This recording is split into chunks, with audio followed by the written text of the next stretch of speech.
میں یہ کہہ رہا تھا کہ جی 18 تاریخ کو میری ضمانتیں ہوئی ہیں، اس کے بعد ہماری عدالت نے لکھ کے بھیجا ہے ان کو کہ فوری طور پہ رجسٹرار کو کہ وہ ان کی ویریفیکیشن کریں یہ مچلکوں کی۔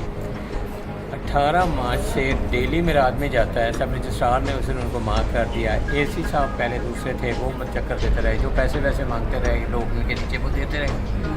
ابھی تک وہ یہ کہتے ہیں کہ جناب علی آج آ جائیں، کل آ جائیں، آج آ جائیں، وہ ٹیسٹ کر کے نہیں دے رہے۔ کبھی نئے اے سی صاحب آ گئے ہیں جی، وہ نئے اے سی صاحب کہتے ہیں اچھا جی ان کو نہیں حصہ ملا، جی ان کا حصہ ان کو ہم نے بھجوا دیا ان کے نیچے والے عملے والوں کو۔ اب انہوں نے کیا کیا کہ وہ رجسٹری لے کے بیٹھے ہوئے ہیں اور وہ جو ہے ہمارا وہ نئی رجسٹری کر رہے ہیں۔ اور میں حیران ہو رہا ہوں اس بات پہ کہ یہ جو نیا پاکستان ماشاءاللہ بنا ہے، یہ نیا پاکستان میں تو جتنی رشوت گرم ہو گئی ہے اس سے زیادہ، یعنی یہ کبھی آج تک نہیں ہوا کہ کسی کے جو مچلکوں کے پیپر اٹیسٹ کرنے کے لیے 2 مہینے لگا دیں، 1.5 مہینہ لگا دیں۔ میں اسی پہ کہہ رہا ہوں اپنا چیف سیکرٹری صاحب سے، ماشاءاللہ جب سے آپ آئے ہیں وہ تو مجھے پتہ لگ ہی رہا ہے جو آپ نون والوں کو کہاں کہاں کیا سہولتیں دے رہے ہیں، وہ تو مجھے پتہ لگ رہا ہے۔ چیف سیکرٹری صاحب، آپ کے ہوم سیکرٹری صاحب سے بھی پتہ لگ رہا ہے کہ بڑا کرم ہے آپ لوگوں کو، بڑی اچھی بات ہے۔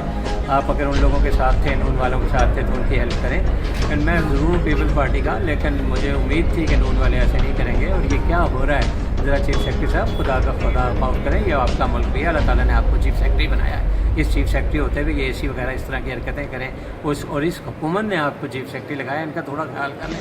مجھے معلوم ہے کہ وہ نااہل ہیں، آپ کو کچھ نہیں کہیں گے، لیکن خیال کریں۔ Thank you.